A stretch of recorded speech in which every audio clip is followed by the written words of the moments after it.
XFM 104.9. Steve, just back announced that for us. Yeah, from the album Princess Superstar That was Princess Superstar and Untouchable Part 1. Did you enjoy it? I really enjoyed it. Good. So I'll tell you what, I had two of the ingredients that I look for in a record. It was both fly and dope. High five, man.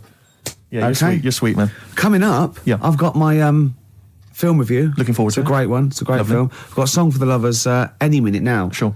And probably loads more chat. Yeah, there will be. There will be. PJ Harvey, This Is Love, XFM 104.9. It's Ricky Gervais show, isn't it? With Steve Merchant. Yeah, but you're going to keep quiet now, Steve, because I've got to do my world-famous film review. Looking forward to it. Yeah. I know you criticise it, because I say I do sort of like films that aren't on, current release, or that I sort of just do the plot, or, but, Have you taken that criticism on board? I have. Good. This week's Ricky Gervais film review.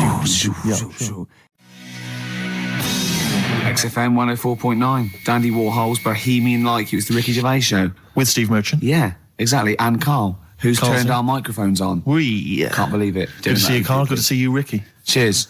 Now, in a fun-filled and music-filled show, we've got music and fun. Yes, looking forward to that. 2 hours, solid 2 hours. There's no gaps. There's nothing. There'll be no dead air. There will be adverts sometimes. There'll be adverts, but I mean, that's what pays our wages, isn't it, really? Certainly. And some of the adverts I think are quite amusing. Yes. No, I think like the ones that you're on. Yeah. We've got our hip-hop challenge. We've got Song for the Lovers, Song for the Ladies. We've got a film review. So magnificent. Had any calls about that, Rick? Maybe Channel 5 or someone onto you? No, they haven't, no. That's strange, that's weird. No, but I think it's a bit ahead of its time because it's very unique. Sure, because it's not like other film, is it? It's sort of like it's a bit out there. Yeah. Anything caught your eye this week, Steve? Sum 41 and In Too Deep. If you're listening now, you're in too deep. It's the Ricky Gervais show. Run for the hills. No, classic. Yeah, with Steve Merchant. Yeah, whose birthday it is today. Yeah. So someone never listened before and they heard that link. They're thinking, great, it's proper radio at last. XFM 104.9, just gone 1:05. Steve, do you want some great music today? I'd love to hear some great music. Well, I've brought in some good stuff. I've brought in Oasis, we've got Radiohead, I've got some Dre, I've got some Alba, I've got some Jimmy Webb. I'm looking forward to that. Yeah. We're keeping it real. Oh, absolutely. I've got Charlatans, I've got Nirvana. Any Sade? There's no Sade. No, that's a shame. No, but I've been looking through the library and I have found 4 Non-Blondes. Brilliant. Looking from yesteryear. Looking forward to that later, Rick. Yeah. It was Carl, it was you that worked out the maths and worked out I was 28 because they just worked out I'm 27. You are 27. No way. Yeah, I asked you, didn't I? And I said... But what I sort of questioned was, I said, well, if you're 27 today, that means last week you were 26. Well done, yeah. That's irrelevant. So therefore you assumed that I must be 28 then? Yeah. Whereas I assumed you were using, your knowledge of maths, such as it is. I wouldn't do that. No, sure. Wow.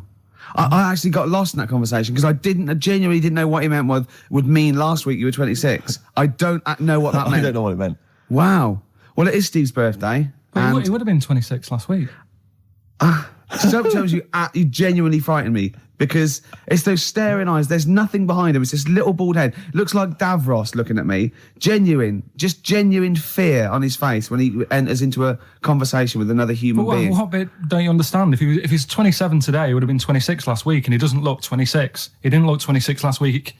He looks older than 28 today. Muse on XFM 104.9. It's Ricky Gervais show, isn't it? With Steve Merchant. Yeah, we're all here. I can't wait. I can't believe it. We've got some great stuff coming up, Steve.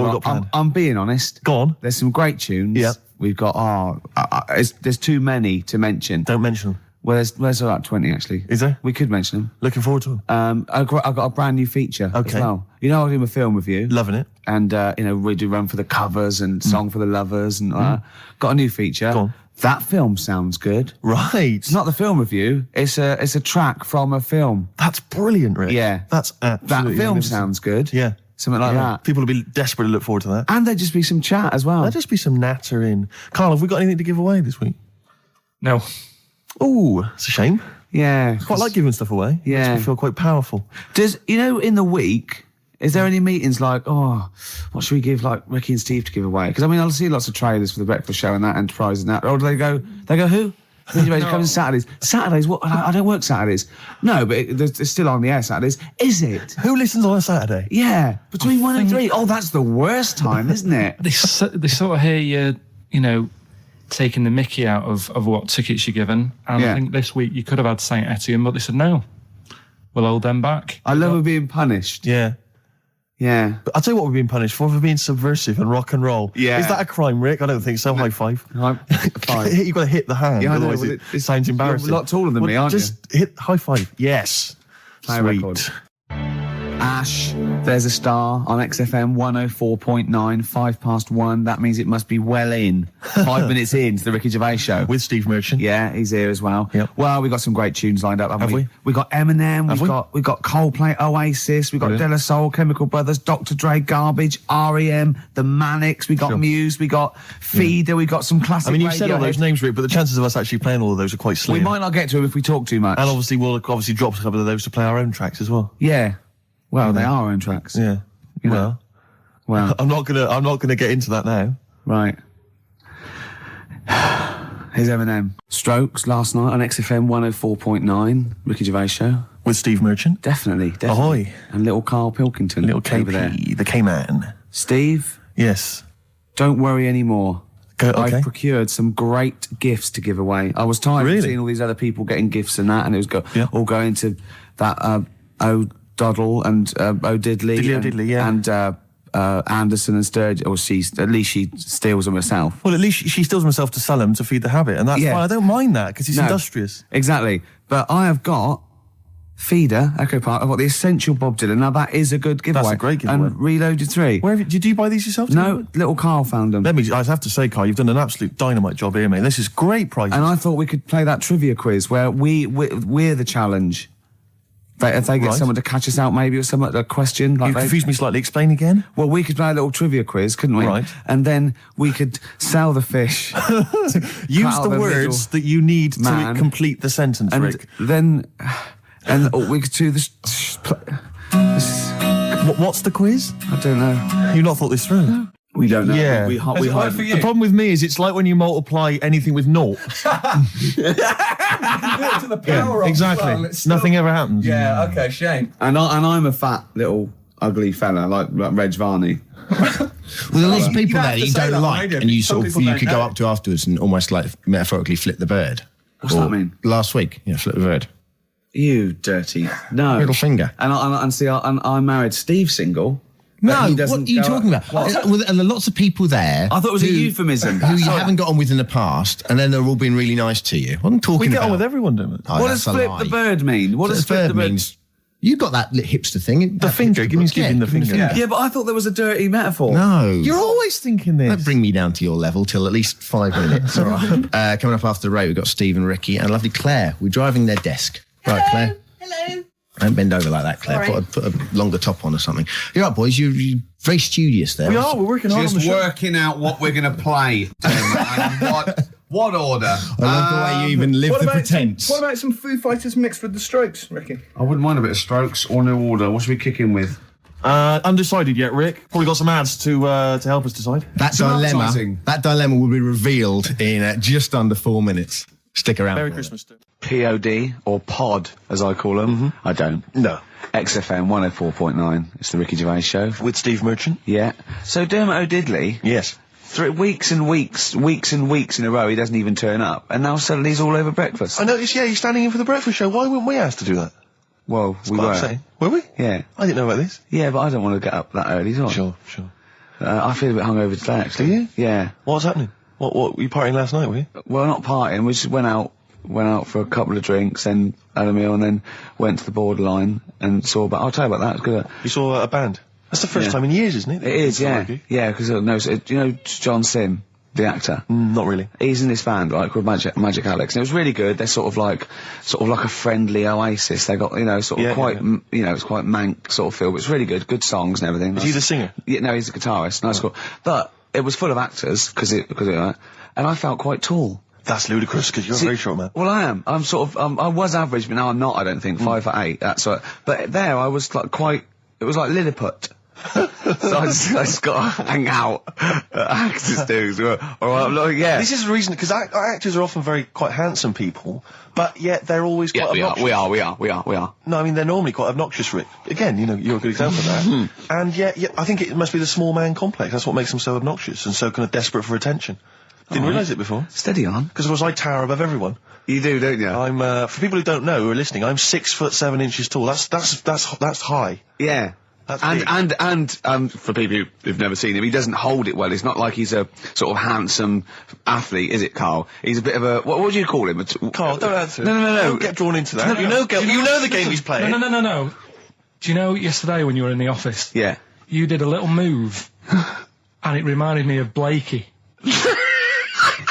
I hate you, Gervais. I hate you, Pilkington. That's his stance. Yeah, but even he held it a little bit better, didn't he? Because he was a man, he had a big coat and everything, and a peak cap. But, yeah. I can't believe you. Like, I've not suffered enough from being freakishly tall. Now, two of my best buddies, live on radio, are just... It's not just height, though, is it? It's the posture and the face and everything. But it's got your places, hasn't it? No? What do you mean it's got me places? I think people give you a bit more of a chance in your career and stuff, 'cause it's like... Well, yeah, stacking shelves. Because I can reach to a high level. XFM 104.9, kicking off there with the Dandy Warhol Steve. Sure. Ricky Gervais Show with me, Steve Merchant. Well, then always let me say that. Well, I thought you would...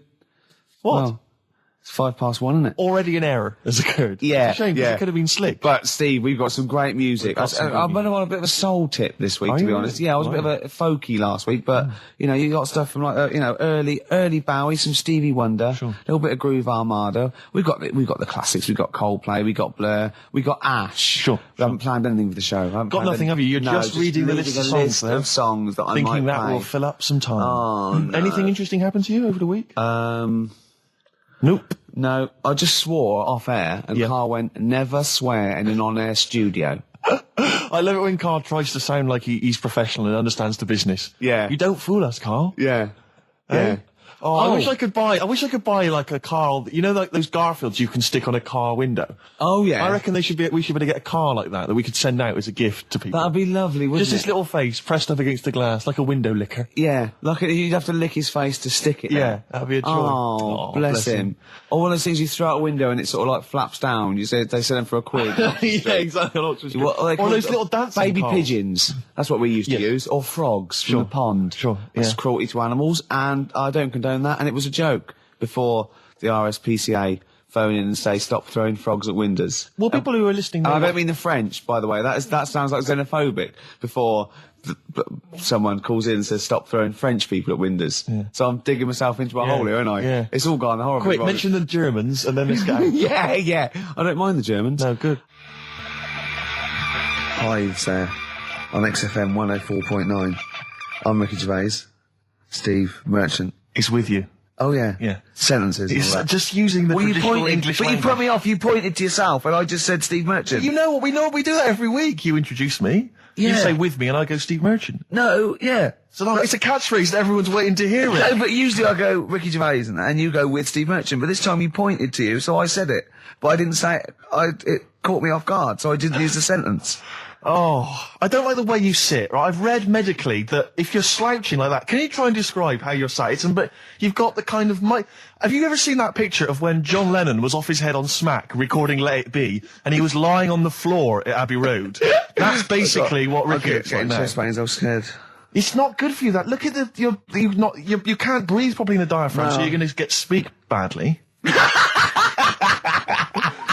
Hey, listen, I was trying to speak medical stuff there. I was trying to run into trouble. Anyway, Rick, what are the words to Wham Rap? What are the words to... I don't remember Wham Rap. What the hell's got into you? Hey, sucker. No, there's nothing you can do. Brilliant. We look forward to a forthcoming revival of your music career. Yeah. White Stripes, fell in love with a girl, XFM 104.9, 1:05 of a Saturday. That's what DJs say. Of a Saturday, yeah. Yeah, Of a Saturday. Yeah. Fast approaching. Yeah, time fast approaching 1:10. What do you mean it's fast approaching? What's it speeding up, is it? Time speeding up as it gets towards 2:10. Shut up. Ricky Gervais, obviously. With him, Steve Merchant. Yeah, and Karl Pilkington. Let's not forget Karl P, the K-man. He's growing on people now. Love him. People love him. People was thinking, oh God, he's too much. Now going, they love him. Like same as you. I mean, they still think you talk a little bit too much, but I mean, they love Karl. But I shouldn't say that because it rock your confidence. Exactly. Yeah. Yeah. No, I am a man of nerves. Sorry, I'm sidetracked because I'm looking on the internet here, on the website for XFM. Yeah. Because I was, well, partly bored, but also I was looking on the other day. That's nothing I said, though, was it? No. Right. No. And there were some people commenting on the show. Yeah. And one person on there, I'm trying to find it, I don't want to misquote them, but basically, as far as I remember, they said that we knew even less about the music than the DJs that are on in the week. Right. I think that is scientifically impossible. Yeah. So they've embarrassed themselves. Exactly. I think it's impossible. You can't know less than the people that are on I the don't week. think so. It's like trying to multiply with zero. You just end up with zero. It doesn't make sense. I checked with Steve Taylor, the man with the knowledge. He should know. But I don't think that's really annoying. It's so annoying because I'll tell you this, we are passionate about the music and we do know what we're talking about. Yeah. Just because we don't read the back of the CD box like and Fester play the list we're given with the 9 CDs that are on the playlist every month. There's a piece of paper here. The Carl's looking at me like he's thinking, oh no, we're having a go. You've given away the magic of radio. You get pieces of paper here and they've got little bits of details. So for instance, White Stripes, this is the next single off White Blood Cells, February 2002. Now, it sounds like we know about the music. We read that off a piece of paper. Exactly. Whereas when we say about music and we're wrong, at least it's because we didn't know. Exactly. See? All right? Don't criticise us. Athlete and Westside on XFM 104.9, sunny day, 2007. It's going so well, wasn't it? Yeah. Going so well. But Ricky then, Gervais. once again, the English language tripped you up. The mouth with the tongue lips was all over the brain and talk. The brain and talk through the throat. Oh, dear. Oh, language is his tool. So, Rick, I think we should do some introductions because I think it seems to me every week everyone knows who you are because you're, the face of the moment. But they forget who, me and the K-Man are. Well, with me, Steve Merchant. Hi.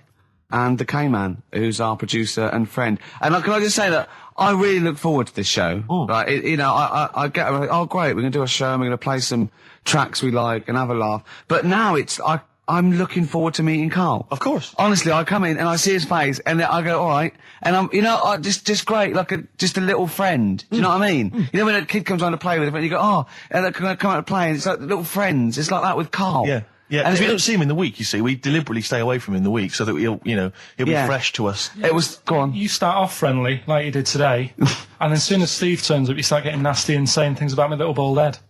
No, I said, look, okay, right, listen, let me explain. Karl was making the tea, and you know those bins, the sort of like a round sort of Metal Mickey type bin that you can take off the thing? I went, oh, that would make a good little helmet. It would make it look like Metal Mickey because it's the same shape as his head. Sure. Right? And I put it on and... So far, so good, Rick. No problem there.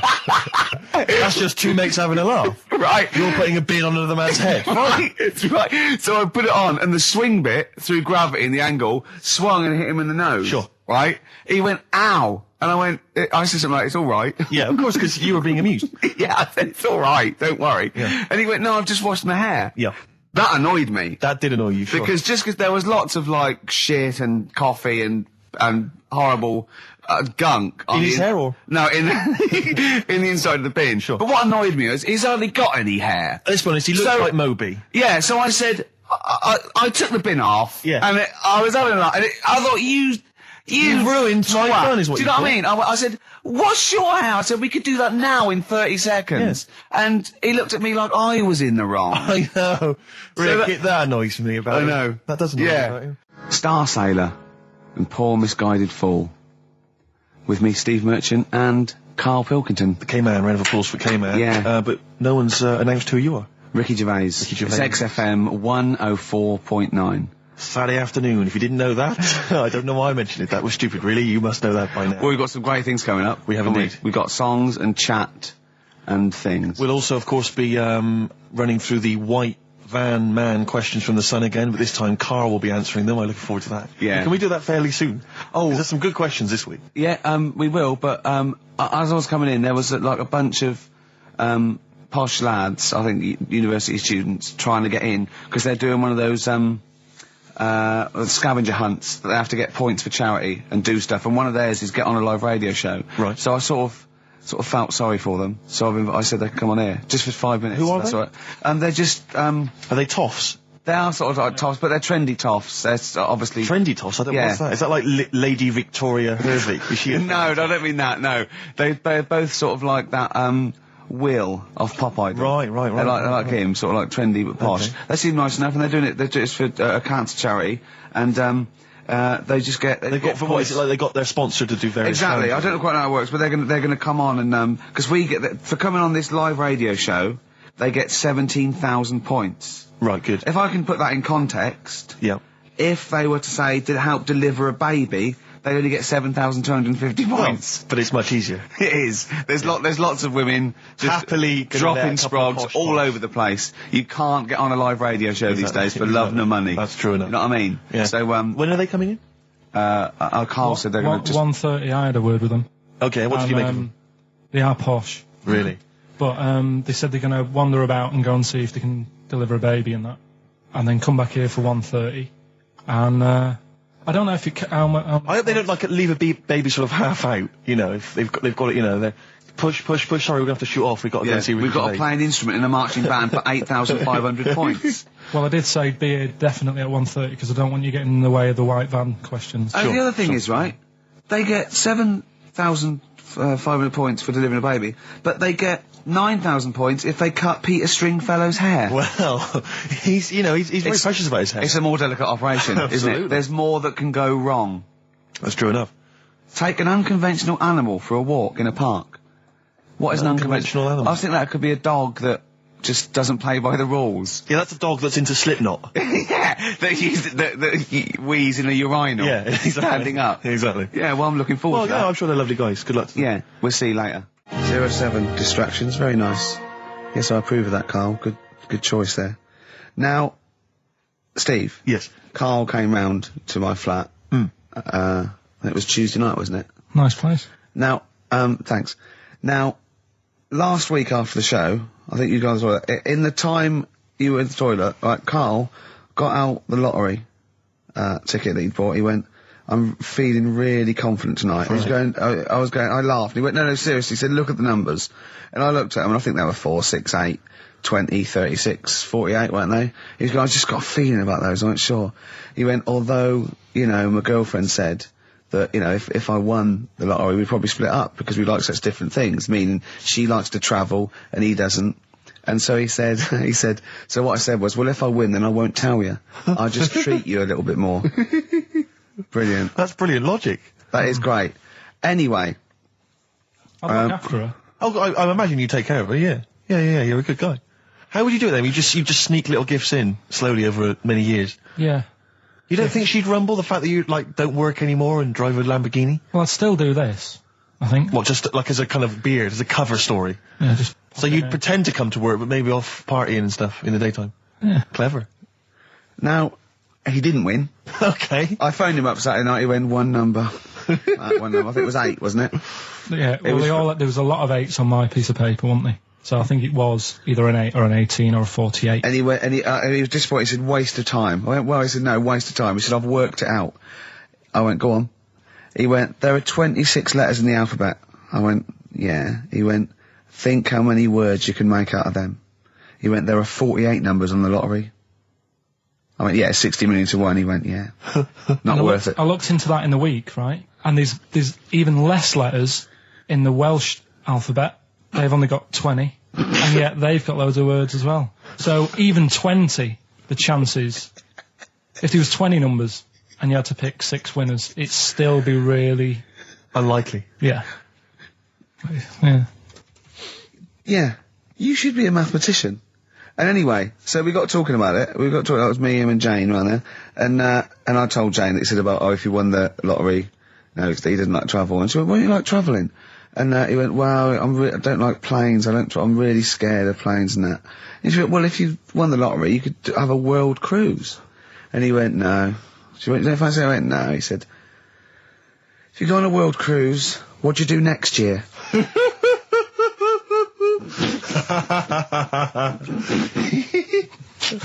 Oh, genius. It's brilliant logic, Carl. It's but you know on the world cruise you don't actually see the whole world. I mean, And if you did, it's not like saying, well, I don't want to see that twice. Do you know what I mean? The world. It is the world. It's a lot. It's a lot to see. And Did it never dawn on you before about the numbers in the lottery? Have you been playing this for years and thinking that you had a good chance, that it was just like you and a handful of other people that were doing it? Just as much chance as everyone else, but then when you actually sit down and think about what you're doing. He's done it again this week. He went off doing it one more time and he showed me the numbers and he went, they look a bit more healthy, don't they? What numbers are you going for this week? It's alright laughing, but we'll see tonight. Yeah. Go on then. So look. You know, if people do this and they win, if you take these out and people do these, you'll have to share it with someone. It's alright though, isn't it? Give them a chance. Tell them give people a clue. What numbers are you doing, Carl? No, I'm not going to tell them all. I'll give you 4. I've got 5, 9, 12 and 26. Okay. You're not going to give us the other 2? No. Because that's a big difference, isn't it? What are the... 4's worth about 8 grand in it, but if I give them the other 2 and it wins. Yeah. What are those 4 numbers again? 5, 9, 12, 26. Pete Yorn, for Nancy, on XFM 104.9. I'm Ricky Gervais, with me Steve Merchant. Hello. Pilkington. Steve, you got any other toilet-related anecdotes? Rick, my life is just full of toilet trauma. Yeah. And Carl, you may not realise this, but a while back I used to host, this is bizarre, I used to host a radio show on the BBC World Service, right? Now, if you want someone who's the voice of integrity, the voice of intelligence, the voice of a nation, you're going to come to me. That's obvious. And I was broadcasting, so now they've got listeners of something like 50, 60 million people around the world. It's mental, the listenership of the World Service. And I used to host this show with someone It's a big place, Steve. The World? Yeah. You're absolutely right. And anyway, so I had to be into Bush House where they broadcast from 10 o'clock every Friday morning to broadcast around the world to 50 million people, right? And one week, I just went to the toilet in my house, right? Everyone had left. I got there a bit late. I got up a bit late. Already against me. The clock was already against me. I had to be there at 10 o'clock, broadcast around the world. And we got 2 toilets in our house, downstairs one, right? And the door had already been a bit dodgy. It was one of those doors where you had to give it a bit of a kick as you went in. It was getting a bit tight. I don't know what the wood was expanding or something. You know, I'm in there. And same thing again happens. No toilet paper. I think, oh, God, I'm going to have to somehow kind of make it up. Why don't you check first? I normally do, Rick. It's just on certain occasions when I'm bleary-eyed or something, I forget, or occasionally I forget. Normally I do check. Right. And you've got to bear in mind that it's not like this is happening every week. This is over the course of many years that these incidents have accumulated. So you've condensed them. For the purposes of this anecdote. Sure. Yeah. Yes. And great. You're just brilliant. Keeping the pace up of an anecdote there, Rick. You've just drawn in. I don't know where I am now. Anyway, I know where I am. I'm trapped in a toilet with no toilet paper. Yeah. That's where I am. And I'm thinking maybe I peel off some of the wallpaper, things like that. But there's nothing I can do. I got to go upstairs. Well, exactly. But I'm going to have to go upstairs and find toilet paper. Was there any? There wasn't. There wasn't. Oh. I'm going to have to go upstairs and maybe find a notepad or something like that. Oh. And so I try the door. Right, the door's wedged. And I'm pulling on the door, and I can't get the door open. It's just like it won't come open, and it's already. And I knew it was going to come to this at some point. Like this is like the clock's ticking. I'm trying to pull the door open, trousers around my ankles again, and I'm thinking, well, what I could do is I could open the window, I suppose, and like try and climb out, but not really because I got the trousers around the ankles. And that's or if it was raining, just stick your ass out. 2 birds with one stone. Sadly, it was a beautiful day, Rick. I call it the World Bee Day. And so what I'm thinking is, I got my mobile phone in there, luckily, because it's in my pocket. I'm thinking, well, maybe I can phone, I would seriously... Kleenex. Maybe I'll phone the fire brigade. By this point, I mean, just dried. No, it hadn't, it was... Hold on, was that little puppy not around? Because sometimes you can call that, it's got a little bit wrapped round it. Listen.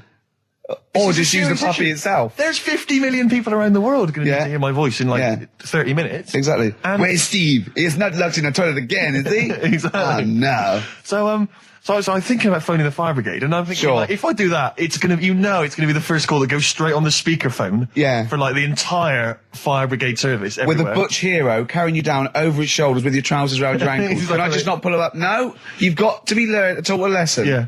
But I imagine the idea of phoning up and going, hello there, I'm trapped in a room in my house. Oh yeah, which one is it? Oh, I don't need to know. It's quite small. Is it? Yeah. It's not the toilet, is it? Because we don't want to come and rescue someone who's trapped in the toilet. Which service do you require? Paper?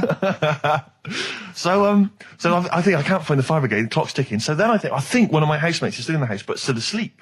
So I phone the house number. Right, phone rings and rings and rings for ages. And eventually he answers the phone, right? Gets out of bed, answers the phone, yeah. Hi, it's Steve. All right, what's wrong? What are you doing? What are you doing? Yeah. All right, yeah. I didn't wait, don't know. What are you doing? I'm just in the toilet. I'm just downstairs in the toilet. What are you doing? Well, I've finished what I'm... Have you got any toilet paper? Any bog roll? Yeah. So he had to, kind of scraped together a few bits of paper, you know, and sort of tinfoil or whatever he could find in the house. A cactus. Come down Oh, no. Pass it underneath the door, right?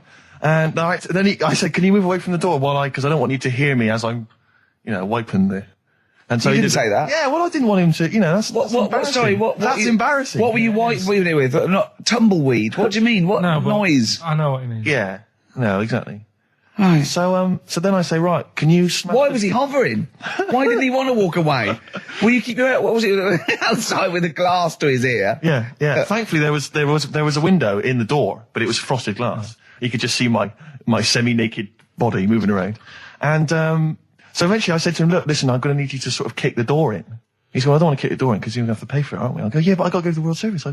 Well, yeah. And he was a lovely man. He's the weakest man you've ever come across. It's like if there's one person you don't want to have to throw their body weight against the door, it was him. He's like he'll snap before the door will. So he's smashing against the door. This sounds like a fetish to me, though. He went in there and there you were naked with lots of toilet paper.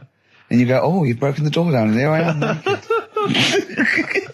Again. Oh, you've rumbled me, Rick. I wish I'd not told that embarrassing story on the radio.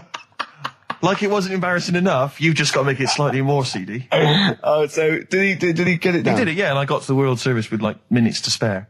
Oh. And interestingly, I told that story to 50 million people around the world. You're joking. Yeah. Did they understand? I think so. I mean, is that a bit of a problem when you're on the World Service, like thinking of things that everyone can understand? Yes. Because you can't. It's a bit like when talking to you, Carl. Yeah, exactly, Carl. I think you're on thin ice there, worrying about people understanding what you're saying. No, but you can't talk about stuff that's on the telly and that, because some people say, well, we haven't even got a telly here. Oh, yeah, you're listening to XFM 104.9. Play a record. White Stripes. Fell in love with a girl on XFM 104.9. Well, it's 1:05 of a Saturday. That's true enough. So it's the Ricky Gervais Show with me, Steve Merchant. Hi. Now listen. Carl, no, say his name. Karl Pilkington. Okay, I was just getting a little bit annoying because they're writing up now in heat. And I know, they're saying it's sort of like it's the Karl Pilkington Show with Ricky and Steve, so let's, you know. Has he won multiple awards? Yeah, no, not. Exactly. No, Is he one of the hottest comedy faces on TV? I don't think so. No. Oh. Does he eat too much cheese? Exactly. Get a bit sick? Is he bloated, old, fat 40-year-old? All right, steady on, with stupid fat face. You goggle-eyed freak. All right, now let's move for that straight away. Oh, you'll be happy. Go on. The Wurzels have made a bit of a comeback. Don't give me. No, listen, right? There's a Sainsbury's advert. And they sing a song. It's the Wurzels singing a song about something. Phone in. What's the number, Carl? 08700 800 1234. Phone in if you know what I'm talking about. Just in general. That's a new competition. It goes Can on we just repeat that number every 30 seconds? And people can just explain what the last link would have been. Phone in if you know what we're talking about. Yeah. Phone in if you care what we're talking about. Phone in, well. So what's the Wurzel story? What's the deal? No, I just thought of you because they sound like, and it's a song. That it's a modern song I think they've done, and I can't remember what the song is, but maybe. What you mean? It's them doing a modern hit. It's just an advert. It's just an advert. I think it's the Wurzels. I thought of something as well. You know that I drove my tractor past your haystack last night. I'm not that familiar, surprisingly. What sort of person lives in a haystack? Maybe they don't live in it. Maybe it's just saying that's your haystack. Well, yeah, they're probably a farm owner. But the problem with the Wurzels is, it's like, you know, if you come from the West Country, you're just constantly cursed by this. Oh, you must love the Wurzels. Do you like the Wurzels? Ooh, ah. And it's like, you know... But then why do you do your hair and your sideburns like them if you don't like them? Well, you know, smocks are very comfortable, Rick. But, you know, I don't want to be kind of, you know... I mean, there's lots of famous things that have come from Bristol. Obviously, you know, Tricky and Massive Attack and Portishead from the area Portishead. Yeah. No one seems to flag them up every time they want to slag off the West Country. Do you still make your own clogs? Yes, I do. That's fantastic. Cheap. You used to knit your trousers, didn't you, when you used to go? Was it why was that? Because it's just like cheap material. Straw is cheap down there. Our Freaks Electric, Richard Eccles, Sugar Babes on XFM 104.9. Steve, absolutely. I'm Ricky Gervais. With me, Steve Merchant. Hello. Carl, the producer. 7 minutes past 1 of a Saturday, and what a lovely Saturday it is. It is indeed. Well, it looks nice and bright, but it's deceptive because I went out and I just had a t-shirt on and I had my jumper on me. I got out there and I thought, this is chilly. I had to pop the jumper on. Oh no! So you know, just be if you're just looking out the window thinking I'll go outside, pop a jumper on or a jacket because it looks nice, but it is a little bit colder than it looks. Rick, can I ask, were you wearing the jumper around your waist, tied with a knot, or did you have it over your shoulders, like maybe you just jumped off a yacht? I popped it round my waist, and I'll tell you what, I tucked tucked my T-shirt in for neatness and comfort. Lovely. But I know that's a little bit dorkish, so I was trying to hide the belt line. Okay. So then I popped the jumper on, didn't have to worry about it. Did you go with the double knot?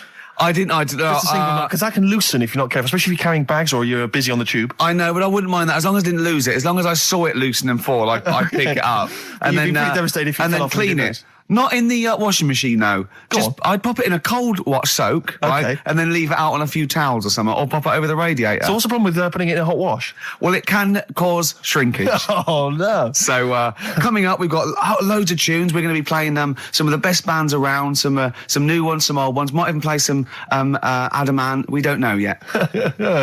Let's have Badly Drawn Boy, though, shall we, Carl? Current single. New Order. Here to stay on XFM 104.9. I'm Ricky Gervais. We're here to stay. Yeah. Over the next 2 hours. Yeah. All right. That's Steve Merchant there. Hello there. We're with our producer here, Karl Pilkington. We'll be talking to Karl a little bit later because we've got to have his thoughts on Aesop's fables, continuing the education of Karl. We've got some great music coming up, haven't Bloody we? good music.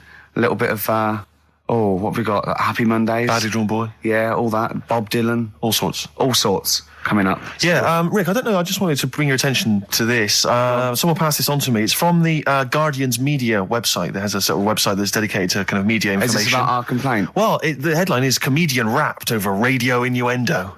Right. Jessica Hodgson has written the article. Are you familiar with this? Have you seen this? Be careful now because we actually got a complaint. And people don't know this. We got a complaint upheld, and all of this we're very sorry. We didn't mean to offend, and it was a while ago.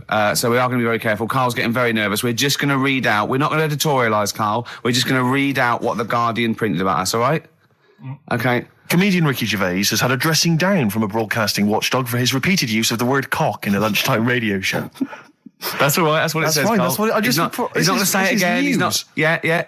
Go on. Imagine this is the news and I'm reading it. Yeah. The Broadcasting Standards Commission upheld a complaint against the comedian for coarse sexual innuendo in the programme on London station XFM.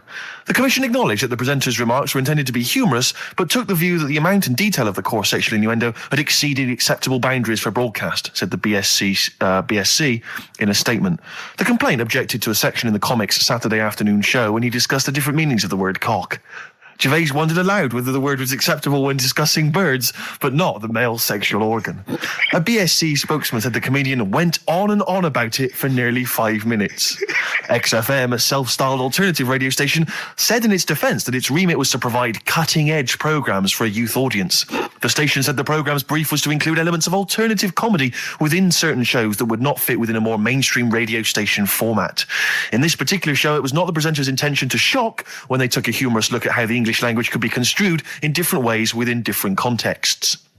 Gervais, whose big break was on Channel 4's 11 o'clock show, has shot to household status through the portrayal of David Brent, the middle manager from hell in BBC Two cult show The Office. Just in case you didn't know who I was talking about. Yeah, he's a household name, but they just thought you might not have heard of him, but he is a household name. Now, that's good. That's good reporting, and they're quite right about it. And just to remind people, it was when Steve said the only bird that hasn't got a penis is the swan, and I went on about the male bird being called the cock, but I couldn't use that to mean, and it was childish. But what annoys me is I'm sure I've heard things on like Radio 1 like that. Oh, what's what's her name in the morning? Sarah Cox. Yeah, and as there's a DJ like Karl Cox. Yeah, so you got Karl. What's the matter? I'm just saying. You're just saying there's a pair of DJs on, Yeah, but we've done this. And what are you talking about? We're just talking about names. They're just saying the names. Now, I love cocks in the morning. You're a big fan of cocks. And at night. What's the matter with you? Come on, Karl. All right, we've taken it. Have you actually been rapped over this? No, I don't know what. Have you had a dressing down? No. When did that happen? I don't know. I was meant to tell you, and I never got round to it. Okay. Thanks then. So don't do it again. That was the Travis and some flowers through my window. This is XFM 104.9 of a Saturday afternoon, just gone 6 minutes past 1. I'm Ricky Gervais, with me Steve Merchant. Hello there, hi. Good to talk to you. Karl Pilkington is over there. All right. Hey. Keeps it real. Yeah. Respect, Karl. Oh. Rick, I just think, we want to lift off the show straight away into the stratosphere. Yeah. And the best way to do that, it seemed to me, was to resurrect a game we used to play when we first began the show in old XFM days. Do you remember the game? Do you remember the game Make Ricky Gervais Rugby Laugh? Hard. Rub You Hard? No. No, So that was only in the pilot. We never actually did that on live. Okay, right. No, it was the game Make Ricky Gervais Laugh. Oh, I remember, We yeah. used to get people, Carl, you probably didn't hear it. We used to get people to sort of send in pictures and jokes and stuff. And if I could make Ricky laugh on air with those, he won a particular toffee. things, then they won a gift of some kind. Yeah. Anyway, a lot of emails actually saying people love your laugh, Rick. So in a sense, we're giving the public what they they want. must be taking the mickey. But this is a picture I found in today's copy of The Sun. So if you're listening at home and you want to know what the picture looks like, rush out and buy a copy, only 40p. Yeah. And Are we sponsored by The Sun? We do White Van Man. Exactly. It amused me straight away, this, because bear in mind, Right. it is one of the world's biggest rock stars. Okay. Just check out the face. Oh, that's fantastic. Look at that. Oh, that is Michael Stipe. Oh, dear. With sort of looking like, I don't know, some sort of Nazi officer. That's not libelous. That's not like it's in your opinion, Michael Stipe. Yeah. He's outside there during the press conference for Peter Buck's acquittal. It's not a good picture. I love REM and I love Michael Stipe. I think he's a lovely man, but that's a bad picture, isn't it? He's got big glasses on and stubble, obviously still bald head. He doesn't appear to be looking at anything. He's looking right beyond everyone else. Can you see that, Carl? I'll tell you who he looks like. He looks like Zig, I think, from Zig and Zag. He looks like he's a Muppet made of foam. Oh, love it. Nice to see that game come back. Yeah, As a the roaring medium success. of radio. Yeah. Oh, what a good picture that is. I hope you enjoyed it. Coming up soon, we've got Sir David of Bowie, Nicolas Cave, and Travis. Flowers in the Window again. Play a song. New Order and Here to Stay. On XFM 104.9. Well, we're here to stay, aren't we, Steve? True enough. Well, for another 4 weeks anyway, then we're off. Then That's 4 more right. shows. They'll have to order a new DJ. All right? That was genius. Hey? Oh, wow. I'm It's as simple as that. I'm Ricky Gervais, Steve Mitchell, and Karl Pilkington. Oh, man. Did anyone read the Guardian yesterday? It was Steve's big... we were interviewed together. I've never been interviewed before in the paper. I've certainly never had my photo in a national... We were very paper excited. We loved the interview. It was talking about our top 10 albums between us. We loved it. We talked really fast, like school kids. We were excited. It was a great interview, and all the way through, it was Ricky Gervais with his writing partner, Steve Mitchell. Stephen Mitchell. It's He not was even gutted. like Merchant. He phoned me up the night before and he was gutted. And I know it's awful. And it was big letters and just all the way through and the caption. And it's just like, oh, God. But it's embarrassing. Do you know what I mean? It's embarrassing because it's like I was trying to get in the paper. I couldn't believe my luck. And then that just draws attention to the fact that I'm not a celebrity and consequently they can't even remember my name. But the worst thing was that one of my favourite albums of all time, I said in there, was Blood on the Tracks by Bob Dylan. And I said, because, I think one of the most beautiful songs ever is If You See Her, Say Hello. And of course these people were sort of transcribing it from, a dictaphone. It came out, my favourite song of all time was If You See a Sailor. If you see a sailor. Oh, hello. Fruity. Oh, Bob Drillboyd's up on the trap with Where's the Sailor Gone to? With Ricky Gervais and Steve Mitchellings. Oh. I don't know. They must have thought my name was Mitchell all along. They obviously never knew. The evidence is there. But I don't know why. It was like they reported in the paper that we'd been nominated for a Sony, and it said Ricky Gervais, who hosts the breakfast show on XFM, and it's that sort of, it's just guessing. It's like, presumably someone's gone, does he host the breakfast show? And someone's gone, yeah.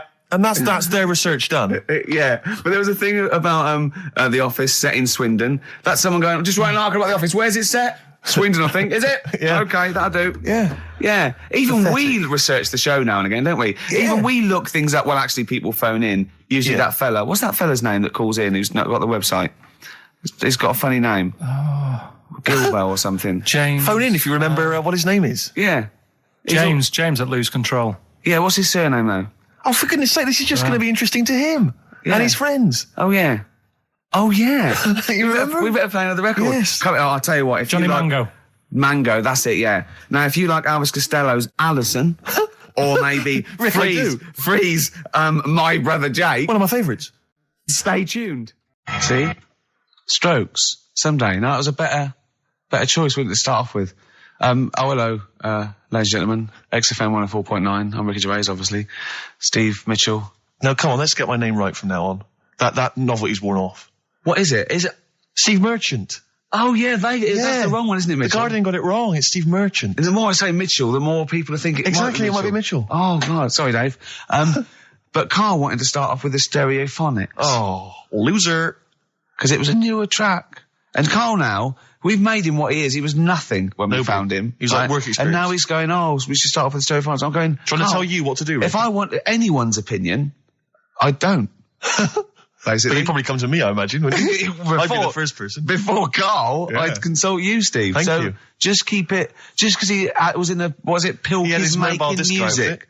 Pilkington's making, I bet you never pleased a crowd once. Did. Loads of times. Go on then, what did you play? What's the biggest gig you ever played? I did a social club gig. Yeah. And it wasn't just about the music either. What else could it be about? I used to take prizes and cigars and stuff. In a youth club. To give away. I just love these 14-year-old manx hanging out going, let's go down here, you might have some fags and cigars for us. Well, it was whatever was on my mum and dad's dressing table. That could have been embarrassing. That could have been deeply embarrassing. Oh, yeah. Oh. You've won. And third prize, some handcuffs. And a black mamba. I'm not saying that at any point in your upbringing, your parents left around any kind of marital aid on the dressing table. Don't think I'm saying that, Carl. I'm not suggesting. He doesn't like this, does he? Well, I can understand why. Oh yeah, because it's about his parents having sex. Well, they must have. Yeah, at least 3 times. I think I was an accident. I think Carl. I think it's been ongoing. Just because my brother and sister are quite older than me. Yeah, me too. I was an accident. I know that. Yeah. How old's your brother and sister? I think my sister's about 39. Right. And my brother's about 37. Okay. And you're 29? 29. Right, so, my next one's 11 years older than me. Yeah. That was definitely Do you want to have a hug, you two, or? Yeah, yeah. You're dealing with it now? You got over it? Well, would you like to see us have a hug? Oh. Oh. God. I didn't believe this. He's got one day he's got it. Carl's really grumpy and all stressed because he didn't have the record. We didn't want to play we didn't want to play a certain record he had lined up because it's rubbish. I know, but you do this every week. Because the most of them are rubbish, so that's why we choose up. No, but 30 seconds to go on the track and you're saying don't want to play that. And you're going, it's stressing me out. You're meant to be at our beck and call. We've made you. We've made you. We got you out the gutter. And now you're getting the greatest mind in the world and all that. That doesn't mean you can mess me about. If you were a doctor and you saved me life, right, there comes a point... In a way, we have, Carl. Yeah. Where were you going? Go on, what were you saying? No, what was he going to say? He was going to say something wise then. No, I was going to say, right, if you were a doctor and you'd saved me life, there's only so much that I could give back to you, right? Okay. What would be unreasonable? What would be unreasonable? Well, you know, forget doctor. Don't forget because the doctor's that's his job, right? Supposing I was just walking along and I saved your life, I gave you a kidney, or I resuscitated you, or I dived into icy water. What could I hope from you then before you start going? Hold on. What would you be willing to do for me until you sort of got lost your rag a little bit because I was asking too much? So didn't I know you before you've sorted a lung out for me? No, I just gave you a lung, for example. Well, I'd be a bit I'd be thinking, why has he done that? Suspicious! But what I love, though, Rick, is the idea of you jumping in icy water to save someone, giving them a lung. I can guarantee if someone was lying on the floor screaming they needed your help, you'd affect a foreign accent and go, I know, understand, and run off. Do you know what I did once? Right? We went out a few weeks ago, right? And some woman had her handbag nicked, and she was all distressed. He said, chase the fella, Carl. You stood there. Let's be honest. Imagine Ricky chasing a criminal. Look at his little legs. He'd never get anywhere. I mean, he started to run and then he passed Starbucks or something and nipped for a short. How did this turn on me? I'm a bad man because I don't give lungs away. No, no one would want my kidneys or my lungs for a start. Did you chase the criminal then? I did for a bit. He walked. No, you didn't. Did you? No, I did a little bit. We sort of spread out. We missed him. Where was it and what was the situation? It was. Did you see a bag get snatched? It was. No, she was sort of crying and she was running. Some blokes came in, sat next to her, and just ran off with her purse. And you walked after them. No, they'd gone, Steve. They'd actually gone, but it was just a bit distressing because she was devastated. I know how she feels as well because I had a jacket, and you think, I've just got to find them now. Yeah. Where are they? Who are they? So she was really off her head with she was angry and sort of crying. Yeah. And it was horrible. It was horrible, wasn't it? Wasn't it, Carl? He's broken his mic now. Oh, right, play a record, Carl. This is Carl, what are you pathetic. doing, mate? I don't believe this. There's only 2 weeks to go. These should be special. Carl, play the record. We've asked you to play the record. Like you. Go on there, Steve. Absolutely. Stone Rose on XFM 104.9. I'm Ricky Gervais. With me, Steve Merchant. Hello there. And Karl Pilkington for the last time. Indeed. I'm afraid. Yes. So, we're going to have a little bit of a chat. We're sewing up some things with Karl. Indeed. We're giving away that prize, that BAFTA bag, and, playing some great music. And we're just, I'm bringing in my favourite tunes. I'm bringing the Smiths, Radiohead, Cat Stevens, David Bowie, Neil Young, the classics. Steve's doing the same. Indeed. Well, Karl, the last time for, apparently, someone's got it a bit wrong. We're not actually away for 6 weeks. We're away for we'll be back in, August, won't we? Bloody hell. Yeah. No, don't swear. Yeah, that's outrageous. On the last show, you have to say that. Already brought the tone down.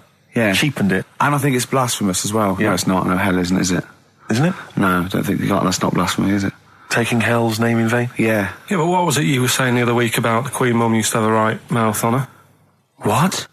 I don't think we said that on air, Carl. What? No, but last week you were saying about bad language, and I was saying, there'll come a time when bad language doesn't matter anymore. You can F and Jeff and stuff. Oh, I know what he's talking about, Steve. Really? Right, let me explain to you, the listener at home. Carl was worried about swearing, and as a joke, off air, it was last week, we were saying that in the 1940s and 50s, the Queen Mum used to say things like, and we were quoting things she'd said, but putting F's and C's in there, and you believed us. Oh, so this whole week you've believed that we somehow had knowledge that the Queen Mum used to swear like a trooper? We were doing fake quotes from her in her voice, but putting in F's and C's, and you believed us. I mean, I didn't even think, I thought you were going along with a joke, but it obviously made an impact. Carl, we've said this, you've got to question and query everything. You can't take things at face value, certainly not if they come out of the mouths of Ricky Gervais. Yeah. Alright. Yeah, sorry about that, Carl, it was a little trick. Is there any other things now that, as you look back over the said that you've been thinking about that I can tell you now that was a lie? Anything you've maybe queried or questioned, you've thought, that doesn't seem right, that maybe Ricky's told you? Something might come to me later on, but... Okay. Well, what about, Carl, I mean, we love you, right, obviously, we know that. We've got great affection for you. We look forward to this. I'm going to miss you, really, and I'll tell you what, you've got a heart of gold. Now, wait till you see what the record is, Steve, and you'll see what I've done. Is it Heart of Gold? Yeah. Brilliant. All right. That's why he's a Bronze Award winner at the Sonys. I don't get up for bronze. I don't get out of bed for bronze. Yeah, that's a waste of our time. What we have got, though, is Educating Ricky, haven't we? Well, another one of my little things. Oh, it's brilliant, then. So how long's this going to last before you want to get ditched this? Well, we'll see. A couple of weeks. It's not like that, Carl. It's all one. It's one love, man. We're on the same team, man. Yeah, we're just one voice, man. One true voice. Like those lads. Yeah. They could play. Right, well, the Educating Ricky, They could play. Well, why don't we play a record and come back with Educating Ricky? The Wind, Cat Stevens, we need to get the jingle queued up as well. Yeah, I'll get the jingle queued up, No, yeah. I haven't got Neil Young lined up yet. No, not you, young. Cat Stevens, I gave it to you. I know, we're not playing that yet. Can we just play a record? No, This is just sounding rubbish. Well, I told you to. See, so why aren't you playing the record I told you to play? Because we've just had something chilled, right, from Tupac. Let's lift it up a bit now with a little bit of blur. Right? Come on, play it. Oh, I'm not sure. I just have. Crazy beat there on XFM 104.9. Right, we're going to do Educating Ricky instead of Rockbusters. Incidentally, on the subject of Rockbusters, we've just had an email from Phil. He says, I could do with this week's rather shoddy array of prizes, as I'm doing a car boot sale tomorrow and need a bit more tact to fill the table. Probably send it we might as well do it anyway. Yeah. But Educating Ricky, it was a feature. Well, actually, about a year ago, I started a feature called Educating Karl, because we found out he had 1 E at O level at history. And I'd educate him on things like Rasputin, things that I thought he'd be interested in, Winston Churchill, some of the greats, some scientific facts. And then I said, it's your turn. And he started telling me about people born without legs. Some people have got a funny eye. There's a woman whose tongue's longer than her arm. And really, you know, turning the screw on education. So I don't know what he's got for me today. Maybe a dog born a cat. Let's have a look. We've done that one. We've done that.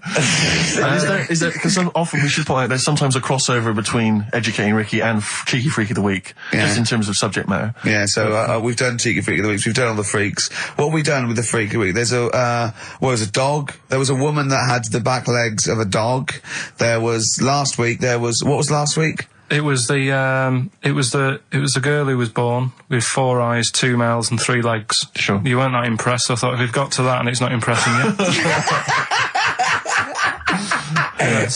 We are a tough audience, I admit. Let's move on. Is there a jingle for Educating Ricky? Educating Ricky. Oh God. You've told me Educating Ricky. Very similar to some of the other jingles I've done. Yeah. Well, they're made by the same people. Yeah. Right, okay, it's just, I mean, Educating Ricky is just stuff that I learn in the week, and I think that's interesting. I keep it up here, and then I share it with you, right? And some interesting stuff. One of them, right? Mount Everest. Go on. I need more. Right, well, there's a problem. Yeah. Because people are leaving rubbish up there and that. And, like, whoever owns it is saying, he's saying, forget this. They're leaving a mess and all that. But do you know why it's called Mount Everest? What was that? That's one, is it? That's one. There's rubbish on Mount Everest. No, How many people go up there? Are we talking about people dumping old tellies and washing machines? Who's fed up? The Yeti? What are you talking about? No, I mean, that isn't what I'm educating you. I'm just telling, this is part of the story. I'm just telling you. It's just a bit of context for you. Like, they're leaving loads of rubbish up there. Well, they're not leaving loads of rubbish up there, are they? No, they are. They're apparently not like prams and washing machines and seagulls flying everywhere. I don't know. Anyway. But anyway, do you know why it's called that? You know why it's called Mount Everest? Why it's called Mount Everest? I know the mount bit. It's because it's a large mount, and if you climb it, by the time you get to the top, you need to have a rest. And that isn't the educating bit. I'm just telling you. It's not true. Well, we'll leave that. Well, no, Carl. In the name of everything holy, do you think that anyone named it because you have to have a rest when you've climbed it? Well, we'll see. You'll see what people say on email. But it's definitely not. But anyway, that's one thing that I kind of thought, that's interesting. I'll remember that. I'll teach Ricky that, so you've learnt that. Right, now, are you familiar with this thing that they can do if you're dead, right? No, not if you're dead. It's like if you're ill and you know you're going to die, right? I don't know what this is anymore. Extraordinary. Have a rest. Himalayas. Himalaya. What? Listen, this is an interesting fact. Come on. If you're ill but you know you're going to die. Yeah, you can have this thing done in Detroit where you get put in a fridge. Right. And if they work out, you know, what's wrong with you in 20 years' time, they go, right, that fella is in the fridge. He had that. We can sort it. Let's get him out. And they sort you out. Yeah. Is this the first time you've come across this idea? Yeah, I read it the other day. I didn't know. You've never heard of this before? It's cryogenically preserved. Good, isn't it? They take this to make. They put you at sort of like sub-zero temperatures, so stop all cellular activity. So do you stop aging at that point? Yeah, it's suspended animation. So, well, what's the law on it, right? Because say if I had something, right? Yeah. And I said, put me in a fridge, and when you've got the cure and that, wheel me out, sort me out. Say if they did that, yeah, and it was like 40 years, yeah, and in 40 years' time they get a cure for me, yeah. Would I have to stay with Suzanne? Because she'd be 70. Do you mean what are the rules? Should you be allowed to date a younger woman? Well, it's not fair, is it? It's like good news, we sorted you out, but... I don't think she'd mind. I reckon she'd have the best 40 years of her life. Yeah. And plus, they're never going to find a cure for what ails you. That is genius. That is brilliant. You come out, you're cured, and you go, oh no. I love the fact that's what he'd be lying there. If you could think while he was in that state, you'd be thinking, oh god. She's losing her looks. Yeah. Just, oh dear. But everything else as well, like, my job wouldn't be here. No. Although the figures would have gone up a little bit. Flat's probably gone or knocked down or whatever. Sure. Yeah. Most of my family would be dead. Yep. So what's the point? What? How do you know about it? Who's done it? Well, famously Walt Disney, apparently. I mean, Walt Disney actually did die, but had his body preserved so that should they one day be able to bring back people from the dead, they need Walt Disney. Hang on, who do we have? But with him, nothing is going to change, because when he comes out, Mickey Mouse will still look the same. Sure. Unplug and all that. Play a record! I don't know where your mind is. Play a record! It's brilliant, you just say words! It's the Everest! Yeah. They've cloned a man moth. No, but that's the sort of thing I think we need now, right? We've covered a lot of stuff. What, education? Teaching, yeah. Well, okay, what do you want to know? Don't know. Have you got something? Can you educate us on anything? I've been reading bits. So could we bring back just for one night only, educating Ricky? Oh, I'm excited. Yeah? Do you think it warrants that? I don't know enough about it. You know what I mean? About what? It sounds perfect. Play the jingle. Educating Ricky. He's getting smarter. A couple of things happened in the week that I read about. Okay. Keeping up on what's going on and that. Sure. Yeah. One was about that Galileo fella. Okay. Was it about 1636? Was it? I think it might have been earlier. Bad. Go on. Did some stuff with light and that. He did lots of physical experiments, yeah. Is that it then, Carl, is it? He did some stuff with light and that. What did he do with light? What was that? Well, I think he invented the first... Telescope? Telescope. So I think it's a particular lens, though, and he did experiments where he dropped famously two different weighted balls from Pisa, and they hit the ground at the same time, showing that doesn't matter, the weight doesn't matter, air resistance does, and stuff like that. I think he probably explained it a bit better than that. Yeah, but I'm talking to Carl. Sure. Did they need to know? He's just thinking about pizza. Yeah. Did they need to know stuff like that back then? What do you mean? Did they need to know stuff like that? It's just. There weren't people going around going, I've got to drop these two things off the Leaning Tower of Pizza. I just don't know which one's going to land first. Yeah, I need to know. What do you need to know about? Bring me Galileo. Yeah. It's for a bet. Yeah. No, but if I was knocking about then, I'd be like, stop messing with that. We need a telly. Or, do you know what I mean? I bet he thinks the Flintstones is real. I know. That'd be brilliant. That's what I'd do if I was a caveman. I'd make a telly out of rock. Yeah. And a pelican and as a cement mixer. Ran along the road with. Yeah, exactly. Yeah, we need a car. Yeah. Well, we haven't really got the internal combustion engine. Can you stick your feet through the bottom? Yeah, just get me a car, for Christ's sake. Anyway, so I learned that. And then, What? He learned his name. Yeah. Other people I learned the name of this week. Oh, if a chimp could watch telly. Go on, Carl, go on. And there was also a fella in the week who said that women shouldn't be wearing trousers. Why? Because they don't look good in them. Right, and who was this man, and from what era? French fella. Last week. Did he mean walk around naked? He just said women should wear skirts rather than trousers because no woman looks good in a pair of pants. Right. How old was he? He was probably about 67. Uh-huh. About that, 67, 68. Yeah. Wasn't happy with that. What do you think? What do you think about that? It's rubbish. Yeah. These are the only things that have caught your eye over the last couple of weeks. This is the entire news. Galileo did something with light. A French fella said women shouldn't wear trousers.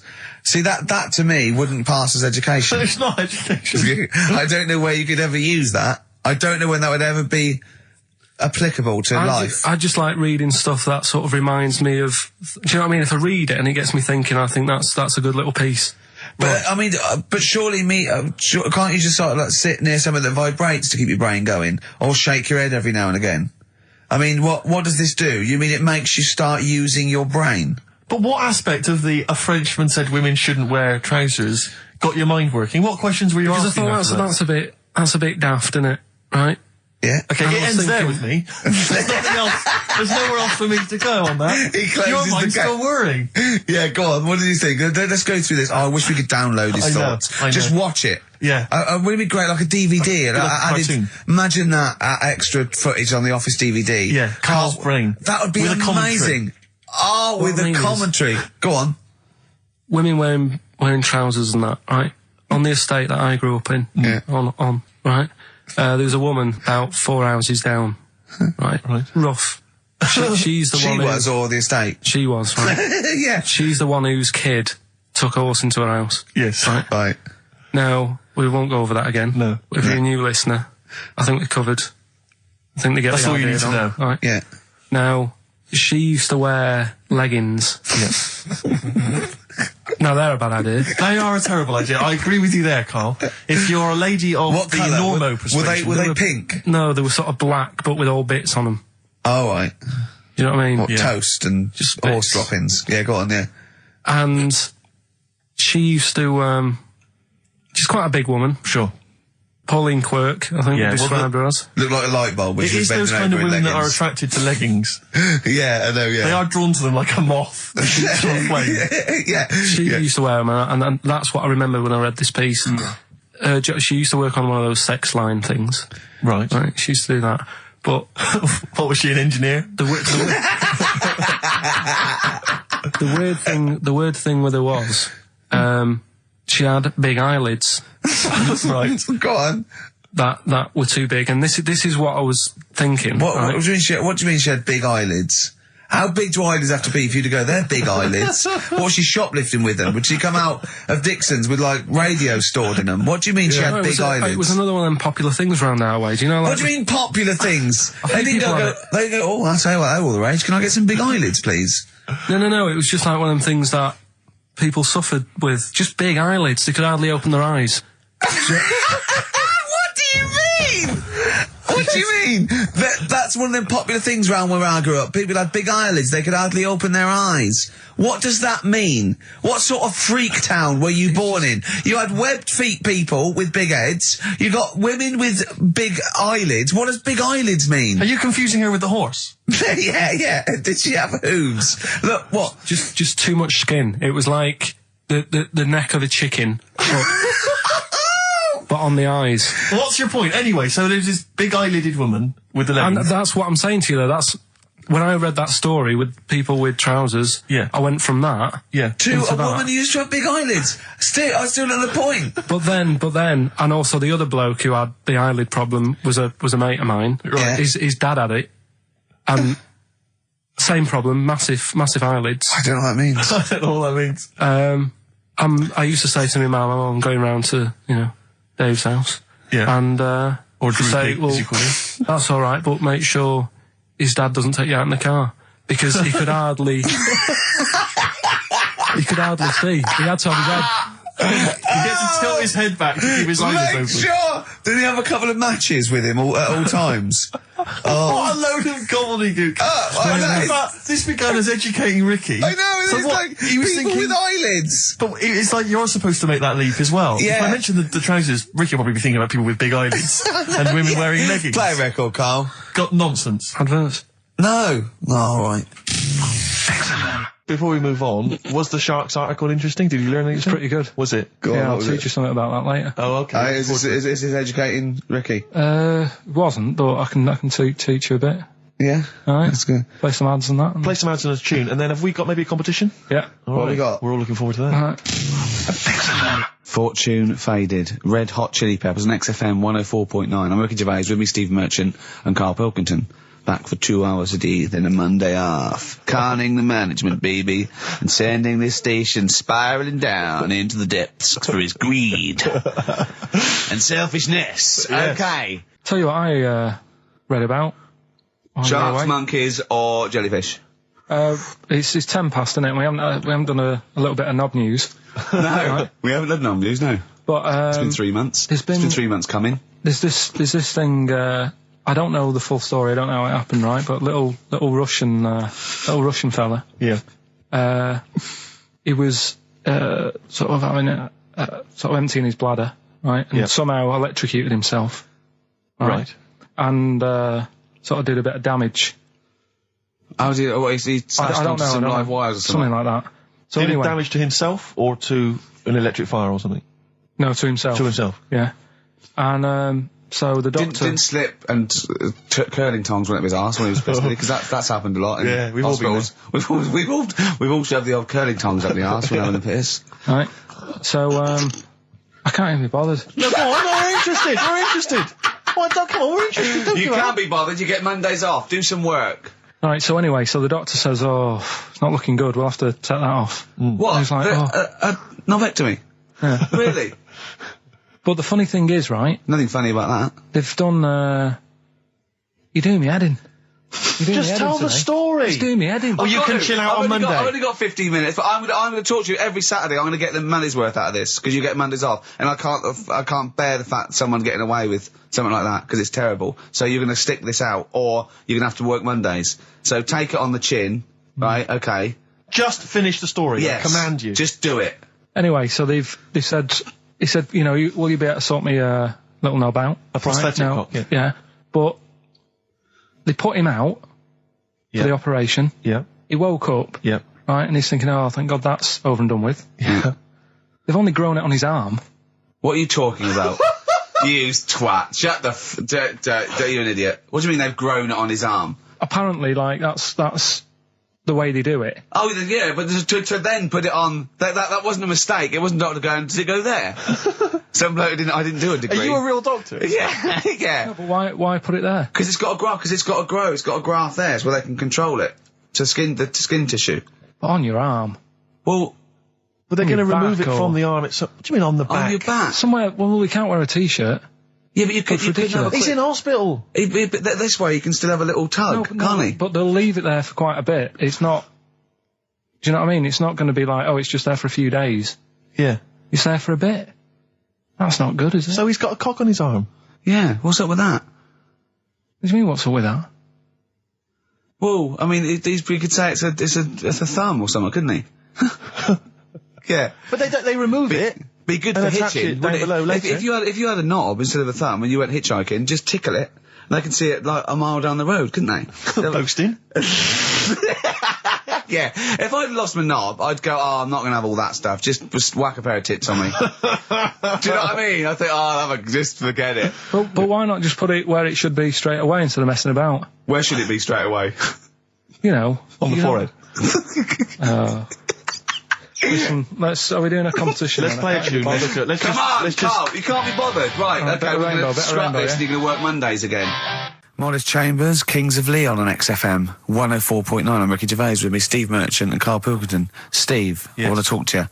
I think it was, might have been Wednesday night. I was in the pub, phone goes, and Carl goes, you watching that thing about parasites? Right. I went, no, I'm out. He went, oh, fella with a maggot in his head. Fella with a maggot in his head? Yeah. And they go, oh, no, he's pulling it out now. Oh, God. I said, well, I'll get it. I said, yeah, see you later. About 5 minutes later, I get a message on my phone. Beep, beep. I look at it. It just says, oh, no, there's a fella with his fish up his cock now. There's a fella with a fish up his cock? Yeah. Right. Okay. Do you want to explain that, Carl? Is it one of those little ones that swim up if you're having a slash in the Amazon? Yeah. Yeah. That's weird, isn't it? But it was still like stuff like that. It started off with What does the fish do when it gets in there? Just sits there. Why? Well, what else can it do? No, but why does it go up there? Don't know. I didn't listen to that bit. There's a bit. He started off with a fella who had a bit of meat and got a tapeworm inside him. Yeah. And he grew it for however long, and then it came out at the end. It was about 7 foot long. On purpose? Yeah, he did it on purpose. Yeah, for the programme, right? I think probably slimming, isn't it? Well, I was thinking that could I mean, you're a fan of Waller. Could he purposely have about 8 of them? What, Rick Waller? Yeah, it's a good idea. Because they were saying how they eat, a lot of stuff when they're in you. They just eat. Well, they take enough so you don't die, and nor do they. Yeah, but I mean, you've got to keep taking them out, haven't you? Because you'll still have the same weight. because it's got to go somewhere. So you'll have them in you. What you got to do is like let them eat your meal and then take them out. Do you think worm watchers will catch on? Yeah. So anyway, so that happened, right? And then there was a woman with a maggot in her head. A woman with a maggot in her head? Yeah, she went on holiday, it got in there somehow. And stowaway. It just it was massive. And the thing is, she had a hole in her head, and she's there being interviewed with the doctor, like, and you can see it just sort of sticking its head out. Like, do you know when you see a cartoon with a maggot in an apple? Yeah. And it looks around like that. Yeah. Why didn't they just take it out there and then? I think they could have done, but the doctor's messing about. It's like, well, it's good for the show, isn't it? And they left it in there. Right, that's libelous. Well, that is libelous. But I found it weird. Why not just grab it? Because there must be a reason. There must be one of those medical reasons that you don't really know about, Carl. Right. And another bit. This was the best one. Right? Grab it. Right. There's this fella, and he was on his bike, right, cycling to work or whatever, and he sort of sees this thing in the corner of his eye. Right? Literally in the corner of his eye. Or you mean he saw? He just said he saw in his peripheral vision. Okay. Yeah. Thought, what's that? Yeah. So he thought, oh, doesn't matter, whatever. And he stops off at a cafe, right? Get a little scone, a tea or whatever. And he goes in there and he's sat down, and the waiter comes over. He says, "Yeah, what do you want?" He said, "I'll have a scone and a tea." He goes, "All right then." So he goes to get it, comes back. As he puts the tea and the scone down, his face is like, "What is that?" Right, like a look of frightenedness on his face. Right, drops the tea and legs it. So the fella's going, what? So he legs it after the bloke and goes, "What?" And he says, oh, "Something came out of your nose. That was massive." Sorry, something came out of the guy's This is all true because people would have watched it, so don't start saying it didn't hang on, happen. I just need to clarify. The guy on the bike... I don't believe he ran away. I don't believe he legged it. I don't believe he had a look of frightenedness on his face, and I don't believe he said something massive came out your nose. And I don't even believe he had a cup of tea and a scone. These are the things that I think are embellished. But who had something coming out of his nose? Was it the guy serving the scone? The one who was on the bike who ordered the scone. Yeah, but what was it? Came out of his nose. What was it? Came out of his nose. Right. So he goes home and he thinks, I've got to sort this out because it's not good and that. So he But what? No, it was out of his nose. So you mean it poked out of his nose? It didn't come out. It just said hello and then it was like the maggot in the head. Yeah, he just popped his head out, had a look around and went back in. Why did the bloke drop the tea and run? Well, it's weird, isn't it? All right, so he goes home. He goes home and he goes, oh, God, you know. So he sits in front of the mirror and he's sat there waiting. This thing comes out. Again, sort of looks round, goes back in again. So he goes, oh. No scones. Right? No, so he goes, I've got to sort this out. He goes to the doctors, says to the doctor, I've got something up my nose. It just keeps coming out and having a look round, going back in. Didn't say that. The doctor's like, oh, I haven't heard of that before. Right? Didn't say that. So sat there. He does it again. The doctor looks, frightened again. Runs away? Yeah. He's got a look of frightenedness on his face. He had a look of medical frightenedness. He dropped his stethoscope and legged it. No, he said, I know what it was. So what? So you got a leech up your nose. He had a leech about that long. What's radio? Well, how long's that? 4 inches. 4 inches coming out of his nose. Next time it stuck its head out, he grabbed it, pulled it out. That's horrible, though, isn't it? Isn't it? Can I just remind people, just let people know, when Kyle was saying it was about that long and Ricky said 4 inches, he was using his fingers. Oh, yeah, he didn't have his... No. There's nothing else there. The fella out, no. So he had a leech up his nose. How did he get a leech up his nose? I don't know, again, I'm not that bothered about that bit. All the footage and stuff. Oh, play a record. Brilliant programme. Yeah. It's just the same. He just sees that. He gets fast. He doesn't read on. His education is just sound bites and self-embellishment in his own head. Yeah. Well, it's like he gets all his news from Ananova and he just reads the headline. Yeah. Wow. And he just doesn't bother reading it. But he considers that education.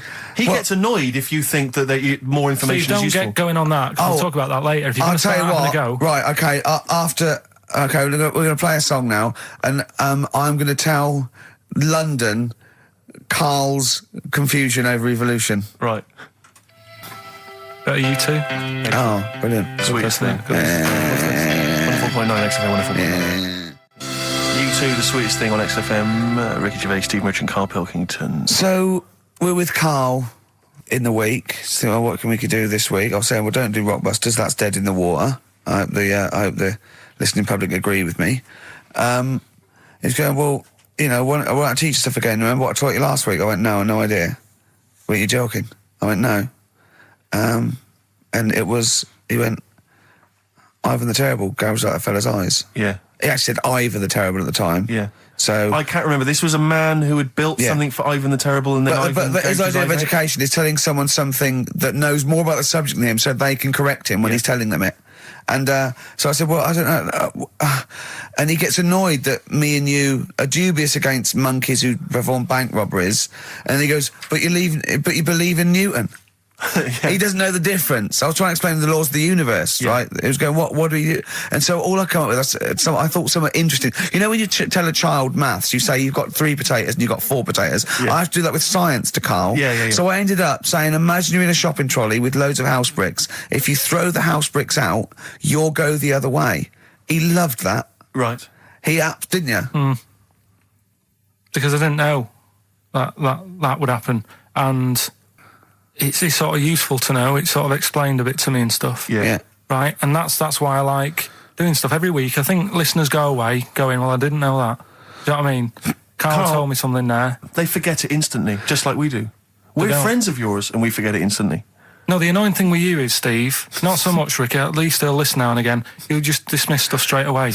I told you loads of stuff yesterday, I taught you loads of stuff. But Karl, what you consider education... hang on, what you consider education, I consider tittle-tattle. Well, it's not education. Do you know what I mean? You seem to think it's education. It's just kind of gossip, stories you've sort of half read. Right, all right. Example of yesterday. Goldfish have longer memories than people think they do. Yeah. You said no, it's rubbish. No, we didn't. We said, where'd you get that from? Where'd you get the information from? Yeah. There's not enough information there for it to be educational. Because it's also relative. Because that as a statement, it has no objectivity. Goldfish's memories are longer than some people think. That isn't a fact. Exactly. Because we don't know how long do people think a goldfish's memory is. Do you see what that isn't a fact? Whereas Newton's laws of physics and the universe are. Right. Yeah, but it was just a little thing. And I taught you more than that. I said about there's loads of Chinese people, if you put them in a line, you can't get to the end of it. I don't know what that means. I don't know what that means. There's loads of Chinese people. We know that, but what? If we put them in a line, we can't get to the end of it? We just say there's about 1 billion Chinese people in the world. But what really annoys me is, right, I read something on the internet the other day, because I'm always trying to learn stuff. Yeah, no, you are. I know you are. Right? Yeah. And you're having a go at me because you're saying, well, what does that mean? Yeah, there was a report on, I think it was Ananova or BBC News website. It said, the world may end in 32 million years. Right, first of all, it says may, it doesn't say it will. And 32 million, who's going to argue with that? And yet they're allowed to put that on a website. You're not having a go at them. No, but you didn't read on. There's more information. That wasn't meant to be a newsflash to worry people. That was like, oh, scientists have discovered that possibility. That was just like. Yeah, but again, possibility. No, but Karl, but it's the 8 other paragraphs that you haven't read. You see, that'll have to give explanations as to why they think that might happen. So therefore, it becomes a news item. It becomes educational. It's not just the headline, the bullet point. The headline's just supposed to draw you into the story so you read on. Yeah. That's not all the information. But then I was trying to come up with things to excite you, and I realised that I was opening a can of worms. I was trying to come up with facts for him. He was going, give me facts. So I said, oh, okay, why can't an owl, why does an owl have to turn its sort of head 180 degrees? And I said, it's because the eyes are so large, it has a huge focal point for its sight, that they can't move within the skull, right? And he went, well, why'd they do that? Why don't they just do it, give them normal eyes, and then after I've turned their head? I went, what do you mean? Why didn't they? He went, well, whoever did that. I went, well, it was evolution. He went, it's like giraffes. I read that giraffes grew their necks to eat food. So they didn't grow their necks to get the food. The ones that had upshots lived longer and so got the food and passed on their. He went, yeah, but why didn't they just give them wings? I went, why didn't who just give them wings? He got angry and went, whoever gave them the necks. So his understanding of evolution made me fall on the floor. Who do you imagine is they? Because you don't believe in God, do you? So who is it you imagine is they? Well, whoever made us sorted us out. Who? I don't know. It just happens, doesn't it? Yeah, exactly. Well, there's Carl, no, listen, there's no will to evolution. It's natural selection, I isn't it? still don't get it though. We talked about an hour, didn't we? I know. Yeah, but to be fair, I I watched as Ricky tried to give you actually what was quite a concise and educated version of evolution. He tried to explain it to you, and I have never seen a person lose interest quicker. But I tried to use actual fact, then I tried to use metaphor and analogy, then I showed you some computer programs to show what biofeedback is and everything. I tried all these things, and Steve's right. You were looking out the window. Have you ever spoken, Carl, to someone who's got Alzheimer's disease? And you try to explain who you are, and they're listening, and then that's what you're like. It's extraordinary. But listen, seriously, I went home, I found this book, I found a couple of facts which I think are more up your street. Evolution, a little bit complicated, a little bit big. But this one, I think we may have mentioned it before, I think you'll like this. This is from a book of facts and trivia. The Egyptians trained baboons to wait on tables. That's interesting to you, isn't it? Yeah, that's pretty good. Yeah. Have you got any more there? I'll see if I can find He's interested. Yeah. Can get the staff. That did happen, You pay peanuts. That definitely happened, You get yeah. monkeys. And then what did they go off and do after that? Well, it doesn't say. So I this is love it. the fact that he thinks, right, okay, so in his mind, it's now the monkey going, it's 5:30, I'm off, you know I was going early today, and they go off maybe dancing or something, or they come in late. No, I assumed what you meant there is that was their first career move. And Yeah, then they well, went they- on. It's like actors waiting to be discovered. Play a record. Just one more before you play a record. Go on, then. You'll like this. Peter the Great. You ever heard of Peter the Great? No. Okay, well anyway, Peter the Great had his wife's lover executed. You'll love this, Carl. Right, so his wife had a lover, he had him executed, and he put his head into a jar of alcohol, and his wife had to keep it in her bedroom. Do you understand? That's every time every morning she'd wake up, and there was her lover's head in a jar. Who took his head off? He took his own head off. Play a record. Play a record. She had a lover, and never mind. Never mind. It couldn't be any more concise. Mad World on XFM. We just had a text, Rick, from Andrew Barnes. He says he watched the same documentary, it would appear, as Carl did in the week. And he says here, just to clarify, the leech nose man got it up there when drinking from a muddy stream. And he goes on, one can only imagine the frightenedness he experienced. Carl. Explain to him once more what happened with Peter the Great. All right, so we've got Peter the Great. Yeah. Okay. And his wife had a lover. That's another man. Another man. Not Peter the Great. She was having an affair with someone else. Right. And Peter the Great, he found out about that. Okay. Yeah. So he sliced off this bloke's head. He killed him. He executed him. Right. Are you with me so far? The fella who Jesus. she was seeing for a bit. Yeah, there's only two fellas involved. There's two people here, involved. One's Peter the Great, the other one's Right, not. right. The guy that's not Peter the Great, Derek the terrible. Derek the rubbish. Yeah. Right? He's having an affair with Peter the Great's missus. So Peter the Great slices off his head, puts it inside a jar of alcohol to preserve it, and puts it in his wife's bedroom. So every morning she wakes up, she sees her dead lover's head. You'd have thought he wouldn't have wanted to remember, wouldn't you? Oh. Best bury the head so she don't remember. Well, it was a reminder so as not to put it about. And did it work? Oh, I don't know. I love that. Again, that to me is an amazing thing to do. And you go, did it work? I mean, you've got quite an interesting mind, actually. I mean, you are, in some ways, really, really bright and intelligent. I love the way you think. You're one of the cleverest blokes in some ways that I know. Hello, it says I've got common sense. Well, Yeah. And that's more important than knowing about, But it's like you follow the subplot, which is quite an interesting thing. Do you know what I mean? It's like you tell you a story, you'll always pick up on something that I didn't even think was an important bit. It's like you're looking out of the window all the time. So what's important about that head thing?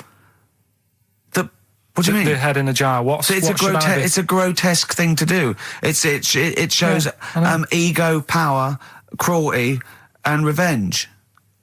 although I think it probably did work because he is called Peter the Great. Yeah. So you'd assume he got it right. Yeah. I don't see how you can query that. That's the sort of facts you give us. You see now, you're on the other side of the fence, and you've got questions just like we've always got questions. No, but in Carl's thing, it would have been, turns out, some weird happened, right? And he was still alive. Yeah. And so she was still having sex with body. And his head was watching. Yeah. And Peter the Great didn't even know. See how he's perked up? I understand what you're saying. Now I've learned some other stuff, so I'll see if I can, educate you a bit before 3. But I want to know. To see I'll tell you what education I want. I want to know what sort of things I can buy this weekend. Butt plugs. No. Have you got any adverts? Oh, yeah. XFM. Yeah. Pandora's box. There's some sort of lesson there. Yeah. What happened? All the evils of the world, wasn't it? Pretty much. What? Yeah. Oh, don't try to explain brilliant. it to Carl. No, Pandora's box. Go on. Well, told not to open it, opened it, released all the evils that are in the world now. But did the person say if you open it, loads of evil will come out? It's not true. It's not true. It didn't really happen. It's not like evolution. It's not the truth. But you remember that? Yeah, you won't listen to some of my stuff, like goldfish and stuff. No, it's not that we don't listen to it. It's that you would pass off how all the evils in the world got here. Because on Ananova it would be, Pandora opens box. Yeah. Actually, speaking of headlines. Oh, here we go. Okay, look. Yeah, imagine if Pilkington was on News at 10, okay? We should just explain, you cannot be bothered to read an entire news story. You get everything you need from a headline, don't you? Well, I think it's enough. I think if they did... Well, let's see if this is enough. Let's see if Trevor McDonald just read this on the News at 10, it'd be short, and you get back to the football, whatever. Yeah, here we go. And here is the news at 2:15 with Karl Pilkington. Bong. Man who walks backwards around lake falls in. Bong. Chinese woman eats dirt. Bong. Man lives in rubbish dump for 10 years. Brilliant. Bong. Czech family says they've got a rabbit with 3 knobs.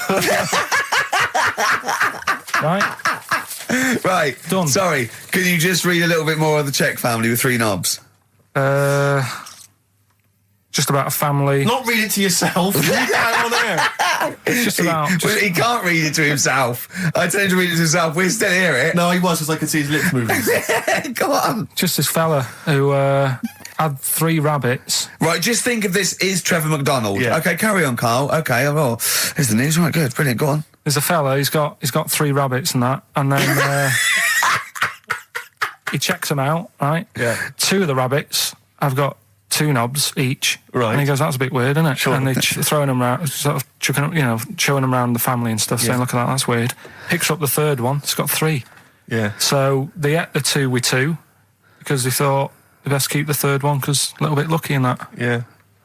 It is lucky, 3 knobs there, yeah. Now here's the sports news, and that's how it would work. Yeah, okay, brilliant. Well, read about the Chinese woman who eats dirt. I'm interested in that.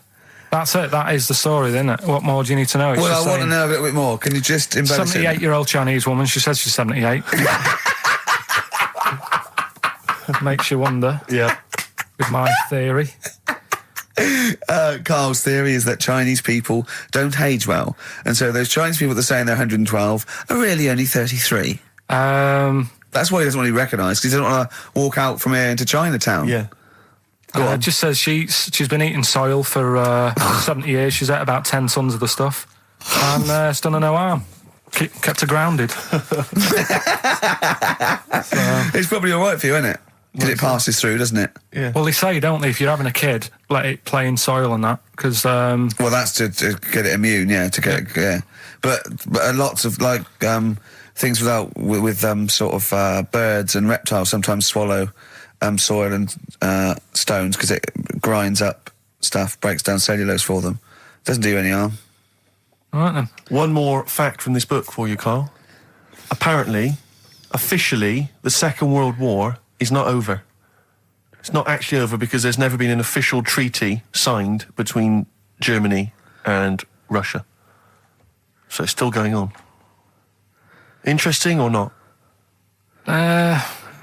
Not as good as the monkey one and the woman who eats dirt. And the Peter the Great and that. Sure. But, yeah, it is over, isn't it? Isn't it, though? That's what I mean about you annoying me with stuff that you go, oh, that's interesting. I don't think that is interesting. Okay. There was, what was it I learnt? What was it I learned? Think of that as a question. Well, we're all trying to figure that out. Yeah, go on. Leonardo... DiCaprio?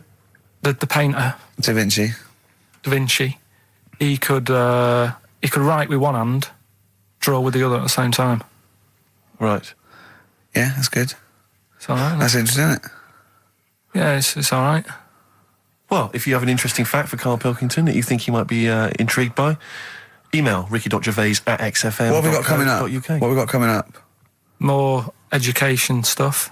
Some good tunes and that. Yeah. And a bit of Outcast. Yeah. I've got another fact for you, Karl. Might be of interest to you. This is the final one. The ancient Babylonians had few... What? Can I just stop you there? What's a Babylonian? My head's gonna burst. What do you mean, what's a Babylonian? I've never heard of one. No, but work out, what's an Evertonian? Someone who supports Everton. Well, or from? From Liverpool. Yeah, so what's a Babylonian? He's from Baba. Yeah, well, anyway, some people from Baba, ancient Baba, they didn't have very many doctors in those days, all right? Because they felt that illnesses should be left to the wisdom of the public, right? So if you were sick, okay, you were placed in the city centre, right? And then a passerby... Outside Baba. Outside Baba. And a passerby who had suffered from the same ailment or who had seen it treated in the past, they would pass by, they would give them advice on how to be cured. Do you understand? So there'd be no doctors, just people passing by would see, they'd say, what's wrong with you? And they'd say, well, blah, blah, blah, I've had the same thing, here's some advice. And pedestrians were forbidden to pass such an individual without inquiring about the complaint and prescribing for it if they knew how to. So hang on, so there's someone ill. Yeah. It's outside the town hall. Yeah. People walk past, go, what's up with you? They go, oh, my foot hurts. And they go, oh, you've got to do this to get rid of that. Yeah. And were they ever right? Well, what do you mean? Were they ever right? Well, how do we know? What are you telling me? What? What have you just told me? What am I meant to take from that? You just said strangers sort of say, you've got that wrong with you. I think he's sulking. I don't think he's ever going to take anything we tell him again because we don't. No, but I don't like the fact that goes, monkeys can do armed robberies, and we go, no, they can't. I don't understand what the problem is. But how is that different from telling me that a Chinese woman ate dirt? How is that not the same sort of thing? Because that's weird. Someone sat in Trafalgar Square going, I've got a headache and I go take some Nurofen, isn't shocking. I'm not a doctor. I've given him a bit of advice. But neither is the dirt lady. She's not particularly interesting. Neither of them are particularly interesting. I'm just trying to give you an example of the same sort of drivel you feed us every week. Would you sort of have tea round at her house? It's weird. The Chinese woman. Right, so it's weird. Okay, now we're getting somewhere. It's weirdness that you're interested in. See, I thought that you were actually interested in sort of interesting sort of stuff. But if it's weird, it helps. If it's weird, it helps. Yeah, I mean, it doesn't have to be major news. The other day there was something about this fella who I think he wanted to be an actor, right? And he was trying all his life to be an actor. Couldn't get a gig anywhere, right? So when he died, he said, right, I'm going to leave all my money to the theatre as long as that theatre uses my skull in that play they do with the head. Hamlet. In Hamlet. So that's that sort of news, and it's weird. Right. What money did he have if he'd been struggling actor? he had some money in that. What did he do? I don't know. Oh, that's what I'm interested in, what he did. Yeah, that's what me and Steve. Yeah, that's what me and Steve are interested in, what he did, how he earned his money. So, because you were going to educate us this week with some interesting facts. Oh, yeah, come on then. Is that it, or have you got more? Well, that's weird. But that's not educational. You didn't give me his name, you didn't give me when, you didn't give me what theatre. No, but also to take from it. Do you know what I mean? If people listening and go, well, I'm a bit like that. It's like if you've got to be dead and have your skull on stage, that isn't the job for you. That's what I'm saying. If it takes that much, give it up, do something else. Right? What else have I taught you? I don't know. You haven't taught us, you've never taught me anything. See, we'll just have to sort of... What, agree to disagree? Right. I don't know what you can sort of learn from this. Go on then. 7-Up, the drink. Yeah. Right. We're actually on air now, aren't we? Yeah, this is right, it. Okay. This is it, baby. This is a radio show that we're paid for. That, then. Forget No, come on, 7-Up. It's not really... Not important. It's not interesting or important. Go on, come on then. The little red dot, that's above the 7 on the can. Do you know, it says 7 up and there's a little red dot. Yeah. That red dot's there because the creator of it was an albino, and he had red eyes, and he had that little thing there as his little trademark. Is that true? It's true. That's quite interesting. Right then. So that's what I'm saying. It's not that important, but it's interesting. If it's true, that's interesting. It isn't. It's true and it's interesting. Okay, that's good. You know, Coke used to contain real cocaine. So Well, they used to be medicines, didn't they? Tonics, yeah. No, they were medicines. I read that tomato ketchup and Coca-Cola started off as medicines. Probably not a medicine, probably more of a tonic, because it probably a pick-me-up, wasn't it? If I had Coke in it and caffeine and sugar, and same as ketchup, probably lots of vitamin C and lots of sugar, it was probably more of a tonic. It wasn't really a medicine. They didn't say, cancer, have this on your chips. It's some HP. Wasn't a medicine, it was... Well, it was, kind of. All right, okay, let's agree to disagree on that particular one. Okay, all right, yeah. Is that it, Carl? What else? Because you've Any been other educated facts? this week. You've given us the 7-Up thing, okay. I've told you about the goldfish. Not really, but yeah. He didn't tell us anything about goldfish. This is your fact, right? You know what? Goldfish might have longer memories than some people think. That's not a fact. That under no circumstances would imagine Magnus Magnusson saying, what animals might have longer memories than most people think? This is goldfish, correct? Imagine that as a question. How is that a fact? If you ever have children, are you going to educate them with this kind of drivel? Is this how you're going to raise your kids? So their minds just pumped full of this That'd be my rubbish? job. I'd keep them interested with stuff like that. Right. Yeah. Suzanne does the proper stuff. Yeah. So you agree there is some proper stuff? Yeah, but I wouldn't make him do it. I'd just sort of leave the book there, and then if he read it, I'd go, that's good. That is. What book would you think? What, the 50th freakiest people ever to be born? Give him that to start with. What would you tell me your favourite was? The little fella who was playing the keyboard? That or the three-legged fella. Yeah, okay. So he's learnt that. That's the first day at school. What would you teach him the second day at school? I don't know, because Why do owls have to turn 180 degrees to look the other way? Because they've got big eyes. Yeah, and what's that mean? What do you mean? What's it mean? Can I just... I don't think you should have children. Well, Suzanne's always saying, she'd like to hear tiny feet running around the flat. Stuff. Yeah. I just said, let's get a little midget cleaner. Can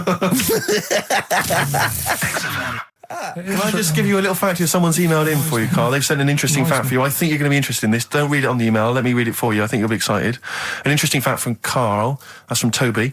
He says, Attila the Hun punished some fella who annoyed him by cutting off his arms and legs. You'll love this.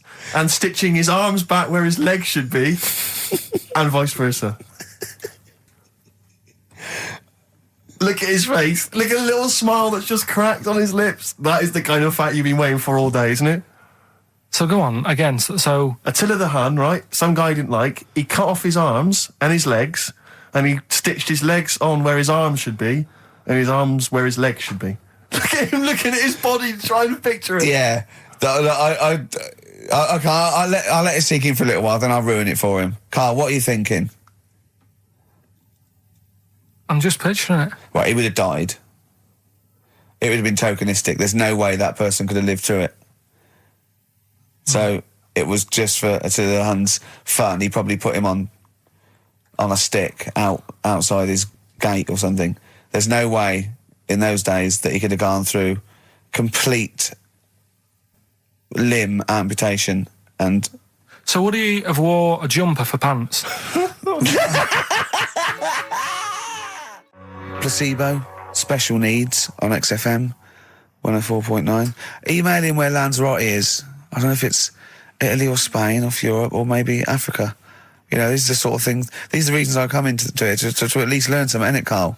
We've stopped educating Ricky, so I've stopped learning, about things like the woman who ate mud all her life. I told you something before when we were in the office. What was that? What did you teach me? They've just counted how many fish are in the sea. No, they haven't. They've just done a census. A census? What, of fish? Yeah, some fellas have gone in the sea and they've got to work out. There's about... This is Spratt. Is this your son? No, he's a lodger. Okay, well, let's mark him down. That's 2. Oh, I've lost count. 6,000,004. Oh, darn. So how many are there? About... There's a lot. Oh. Well, there are more species of fish than bird, mammal, and reptile put together. Can I ask a question? That's on my DVD of animals. That's still available in the shops. Probably find it online. You'll get that slightly cheaper. $15.99. What? Go on, ask me a question. Features Ask me a which question. includes Karl Pilkington's also on the DVD. Yeah. That's a perfect Christmas gift. Yeah. Yeah, this is a question. I was discussing this yesterday. This is not a bit of shit. This is not a joke. I genuinely have always been slightly perplexed, and we were discussing it last night. The notion of the birds and the bees. Yeah. Now, I don't mean, the birds and the bees. I understand how, Why they use the birds and the bees? Yeah, because, you see, I always, as a child, I never know. I assumed the bees were having some kind of relations with the birds. No. So what is there anything to do with the birds and the bees, or is it literally, just like a euphemism? It's just, the birds and the bees. No, but they... Do the birds do anything with the bees? No, not at all. It was where parents... just take them out? It was where parents used to sidestep the issue by saying things like, when a lady blackbird and a man blackbird, they meet, right? They make a little nest. And then because they're in love, they have an egg. Yeah. And that was it. I understand that. That makes sense. But why the bees? Why the birds and the bees? Well, probably... I don't know. I don't know. You see, within nature, forgive my ignorance, within nature there is no relationship between bees and birds, is there? No, not at all. No, not at all. Nothing's going on. But probably what it was, if the parent found it hard to say, Daddy puts his penis at Mummy's vagina, it was much easier to say, like in the insect world, billions of them queue up and just fill the queen with spunk for about a day. Sure. Thus avoiding the embarrassing intercourse. Exactly. That's what I think, Karl. What do you think? Were you talking about the birds and the bees? Did anyone bring that up with you? No, it was just in that class, wasn't it? When they put a video on. We had a film. And they just said, I watched that. And then... what film, though? Basic Instinct? It was just like, two people. And all sat round the telly and watched it. One girl fainted. And they said, right, that's that. Next week, prisms or whatever. And did it teach you everything you needed to know? Well, how much do you need to know? Yeah, true. No, true. Except one kid in my class still thought a baby came out of an arse. Afterwards, he didn't understand. I think what they should have shown on those videos is technique as much as anything. Yeah, I suppose so. Because it was largely just instructional. Wooing. Wooing. What it didn't tell you was how to get into a position where this might be of some interest. That should have been the first 4 weeks of the course. Yeah, well, obviously that baby who had the kid who had a baby. What was going on there, Karl? That was weird. Did you see that? Yeah, that was going to be your favourite programme, wasn't it? Yeah, it wasn't that good in the end. Why? You told us about this story ages ago, didn't you? Ages ago. I told you about a year ago about a baby that had a baby. Yeah, it's a bit different, the baby that had a baby, isn't it? Whereas a Siamese twin with a breech actually just, developed inside him for, it wasn't even developing.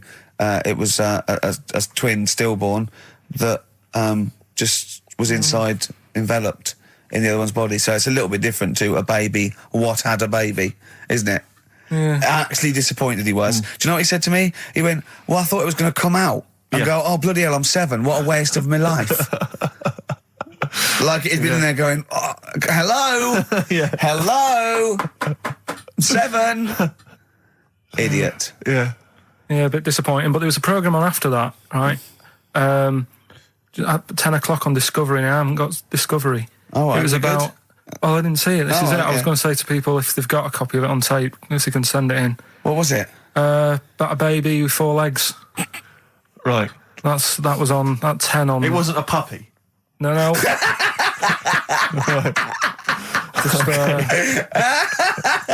what's it doing up there? Yeah. It's my baby. Oh, is it, Mum? All right then, fine. Yeah. Oh, it's got 4 legs, yes. Yeah. Sometimes they do have Look, 4 legs. Dad's gone, he's never coming back, you've got to get over it. So, if anyone's It's got not a baby. send it in. Oh, Right, dear. okay, Send it in. good. So you want a tape with a baby with 4 legs. You're going to be disappointed again. It's not going to be like a baby with 4 legs who's running up the curtains. You know what I mean? It's not going to be that. It's probably going to be 2 legs and then 2 sort of like floppy appendages. You know what I mean? They're not going to be brilliant. It's not going to be like Jake the Peg. You're going to be disappointed. Apparently Lanzarote is one of the Canary Islands. Oh, is it? Although we've also been told it's part of Spain. Right. I don't know who to believe. I don't know who to believe either. That puts me back because I knew it was either one of them. Yeah. I knew it. What about it? Pilot knows, doesn't he? Pilot knows where he's going. I thought so, yeah. Doesn't matter then. Right, we're playing J-Hawks. Let's play it. Yeah. Love it. Got bored with that conversation, did you? Letter to Hermione. David Bowie. Well, we've had the most convincing answer that it's about 290,000 actual words, but possibly 3 million in our vocabulary, using all jargon and scientific stuff and all that. Sure. 290,000. Still a lot, isn't it? It is a lot. We know so little, don't we? Apparently the average person has about 20,000 words in their vocabulary and uses maybe 2,000 a week. Really? Yeah. Karl, obviously, slightly bringing that average down. Karl, what do you think of that? Single figures. Doesn't matter, get by. Why have you got to use longer words messing about and that? Told you. That word about old, anti-dipuian or something. Just say old. That's a bit old, isn't it? That's a bit anti-dipuian and that. What's the point? Yeah. Get to the point. Sure. Busy.